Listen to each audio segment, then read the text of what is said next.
crois pas au en même temps. C'est l'exergue qu'on peut lire en une. Adrien Spiteri le disait, Sébastien Ligné. C'est assez dur à l'endroit d'Emmanuel Macron. Le macronisme alimente l'impuissance. Le macronisme n'est ni un mouvement politique, ni une idéologie, et donc alimente l'impuissance. Il ne restera pas grand-chose de lui après le départ d'Emmanuel Macron. Alors, on ose imaginer la rencontre entre les deux hommes jeudi. Il va falloir sortir les gants, les moufles, ça va être glacial. Je suis honnêtement assez surpris de l'ampleur de la réaction du socle commun, puisque Bruno Retailleau a toujours assumé le fait de ne pas être macroniste, de ne pas être centriste.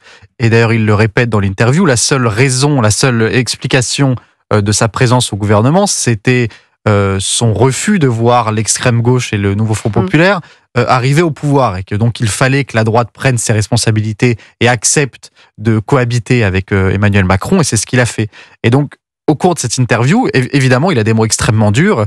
Il explique que le macronisme finalement n'a aucune colonne vertébrale, qu'il se rapproche d'un progressisme qu'il dénonce de manière très virulente. Il dénonce même, in fine, l'existence même du macronisme, puisqu'il explique à propos de la tripartition, donc l'Assemblée en 3 blocs, que l'arrivée d'un bloc central en 2017 a été finalement un poison pour la démocratie, ce sont ses mots, car selon lui, l'arrivée de ce bloc central a supprimé la possibilité d'une alternance. Et donc, au fond, dans cette interview, Bruno Retailleau, plaide pour le retour du clivage droite-gauche, le clivage traditionnel. Lui, il considère que Emmanuel Macron gagne du temps, finalement, qu'il est entre les deux, mais qu'il devra choisir un jour ou l'autre, et que c'est ça l'impuissance selon lui. L'impuissance, c'est le non-choix entre ce clivage gauche-droite, c'est le temps perdu, parce qu'il est extrêmement dur avec son bilan sécuritaire, son bilan migratoire, son bilan idéologique même, puisque Bruno Retailleau réaffirme des convictions conservatrices qu'on n'entend plus beaucoup dans le débat public aujourd'hui. Et donc oui, c'est une charge assez rude contre le macronisme, mais connaissant Bruno Retailleau, l'homme et non pas le ministre de l'Intérieur qu'on connaît depuis 8 mois, ce n'est pas très étonnant. C'est un homme qui est assez cohérent avec ses idées. Maintenant, évidemment que de la part d'un ministre de l'Intérieur en exercice, une telle charge contre son président de tutelle... Ça nous rappelle un certain Emmanuel Macron.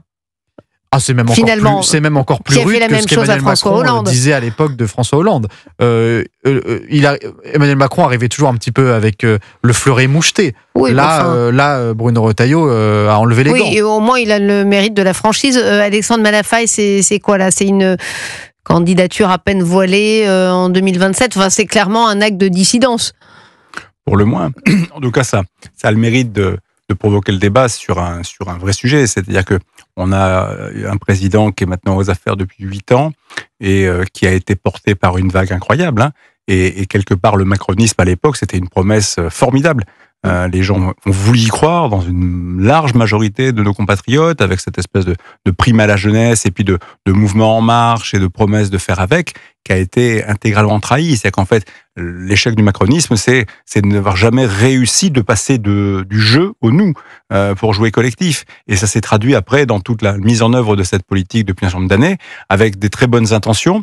Mais comme on réfléchit pas à plusieurs, on oublie un certain nombre de choses, ou on prend pas en compte la réalité. Je prends un exemple.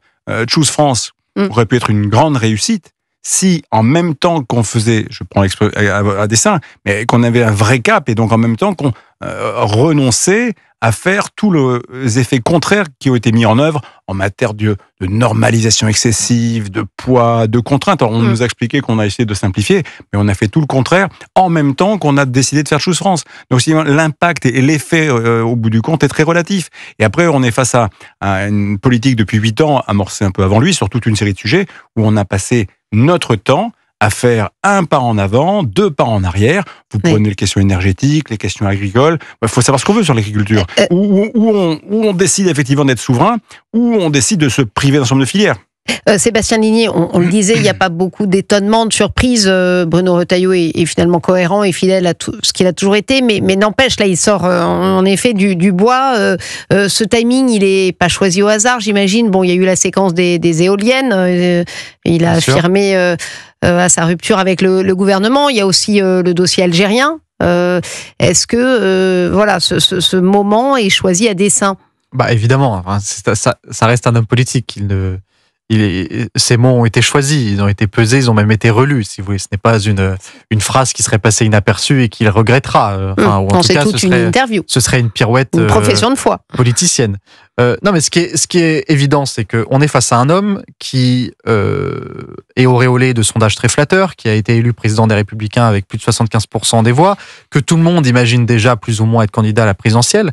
Et donc, il faut se différencier tout en restant ministre de l'Intérieur d'un gouvernement centriste. Donc, c'est un équilibre compliqué, c'est une équation complexe. Et donc, il sait très bien qu'il a plus d'intérêt politique à rester au ministère de l'Intérieur, mais il ne faut pas qu'il apparaisse comme trop conciliant avec les macronistes pour se démarquer. Ça. Et donc, évidemment que l'Algérie, c'est extrêmement compliqué pour lui parce que, en tout état de cause, il y a une vraie rupture avec Emmanuel Macron et Jean-Noël Barrot sur cette question algérienne. Bruno Retailleau l'a dit à plusieurs reprises. Il les a prévenus même en privé. Il leur a dit, la méthode douce, ça ne marchera pas. Oui. L'Algérie ne vous écoutera pas. Et pour le moment, l'histoire lui donne plutôt raison. Et donc, la question que beaucoup de gens se posent, même autour de lui, c'est est-ce que cette question algérienne ne mérite pas que Bruno Retailleau démissionne Justement, c'était ma prochaine question. Est-ce que vous avez senti au cours de cette interview une envie de s'émanciper au point de quitter le gouvernement ? Moi, je ne pense pas parce que je pense qu'il arrive à montrer, notamment avec cette interview, qu'on peut s'émanciper tout en restant ministre de l'Intérieur. Qu'on peut être finalement dans un couloir un peu à part, pas être un Premier ministre bis, mais finalement alimenter, oui, sa propre indépendance par rapport à la fois à François Bayrou, parce qu'on l'a pas mentionné, mais François Bayrou est évidemment dans l'équation, et Emmanuel Macron. Ce qui est sûr, c'est que s'il démissionne, il perd un capital politique. On reste dans un jeu politicien. On est à un peu plus d'1 an et demi du lancement de la campagne présidentielle. À moins qu'il y ait une dissolution. À moins qu'il y ait une dissolution ou une démission, mais ça me paraît assez peu probable. Donc, si Bruno Retailleau quittait le ministère de l'Intérieur demain, il faudrait donc qu'il crée un espace et qu'il continue à exister aux yeux des Français pendant plus d'1 an, avec pour seul titre, entre guillemets, la présidence des Républicains. Donc je pense qu'en termes purement politiciens, il a intérêt à rester à son poste. C'est un poste extrêmement exposé. C'est peut-être même encore plus exposé que le Premier ministre. C'est la raison principale derrière son explosion en popularité. C'est son travail au ministère de l'Intérieur. Et donc, il en a besoin.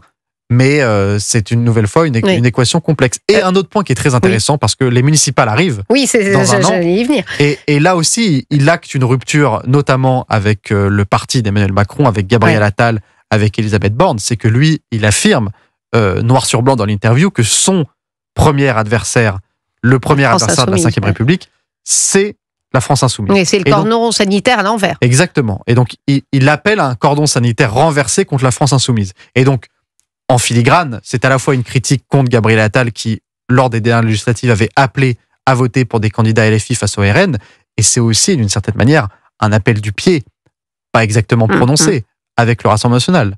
C'est-à-dire que finalement, s'il y a un cordon sanitaire, il y a forcément un côté qui tire le cordon plus que l'autre. Et donc, qui pourrait rejoindre le Bruno Retailleau dans une alliance contre la France insoumise? On comprend en filigrane qu'il parle au Rassemblement national. Alexandre Malafaye, vous voyez aussi une forme d'appel du pied éventuellement au Rassemblement national, avec peut-être effectivement une union des droites derrière? De toute façon, s'il veut arriver au deuxième tour, il va falloir qu'il trouve des électeurs.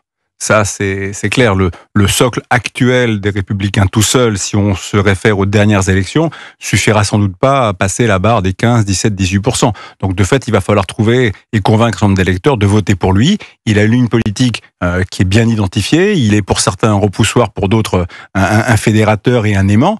Il doit effectivement, par son rôle, et il a raison de rester au ministère de l'Intérieur, parce qu'il est à la fois chef politique, mais il est aussi aux affaires, en action, et ça, c'est plutôt pertinent.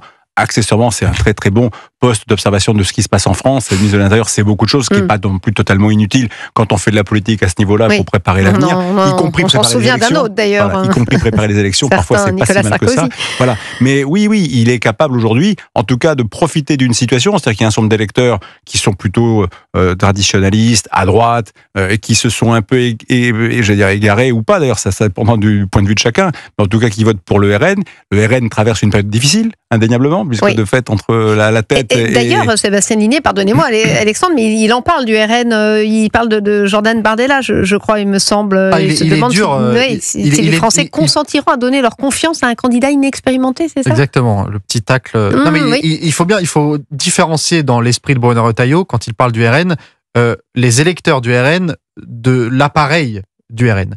L'appareil Marine Le Pen, Jordan Bardella, il les regarde avec beaucoup de méfiance. Pour Bruno Retailleau, Marine Le Pen est une socialiste.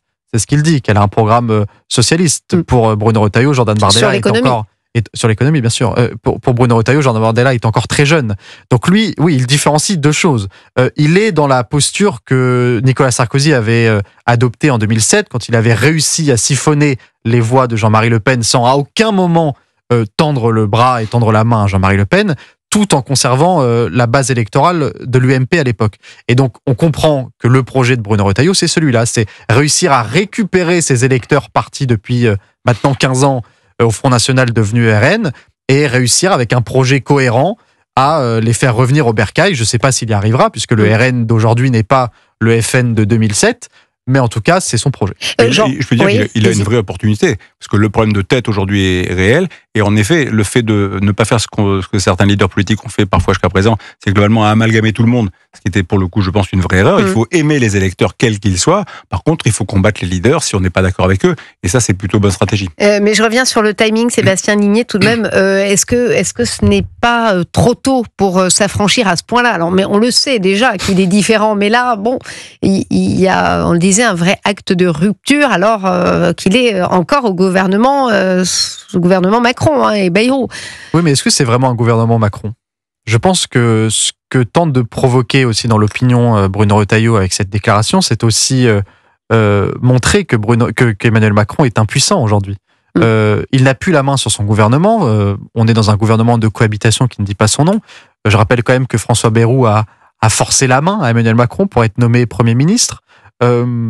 Donc Emmanuel, ce n'est plus le gouvernement d'Emmanuel Macron. On n'entend plus Emmanuel Macron sur les questions sécuritaires. On l'a à peine entendu sur les questions budgétaires. On l'entend plus sur les questions migratoires. Emmanuel Macron aujourd'hui, il est en surplomb.